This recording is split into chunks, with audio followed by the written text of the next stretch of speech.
చెప్పు ఎల్లినార్ దాకా టికెట్ తీసుకుని అరంగా ఎట్లా తీస్తారు మీరు? ఎందుకు దిగారు మళ్ళీ? ఇప్పుడు మళ్ళీ చెకింగ్ కూడా ఆడుతున్నామ్మా.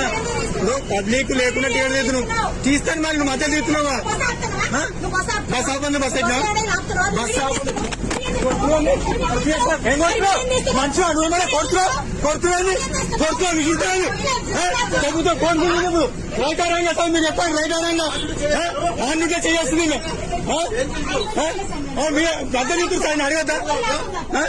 ఇట్లా తొక్కేసినా చేసిందా? మధ్య తీస్తాను. ఇప్పుడు టికెట్ ఎలాగేస్తున్నా అరగ దిగాలి. మధ్య దిగిపోతే దిగొద్దు. మరి ఎందుకు దిగుతారు? మరి టికెట్ అరాకేం తీసుకురు? రోజు కాదు చెకింగ్ అయితే మొత్తం 15 రోజుల పని తిరుగుతున్నాడా? 15 రోజుల పని తిరుగుతున్నామ్మా. ఇప్పుడు వినండి అమ్మా, వినండి. ఇప్పుడు ఇంతమంది పబ్లిక్ లేకుండా టికెట్ లేదు, జీరో టికెట్ మేమేం చెప్పాలి సమాధానం? మరి పిఎస్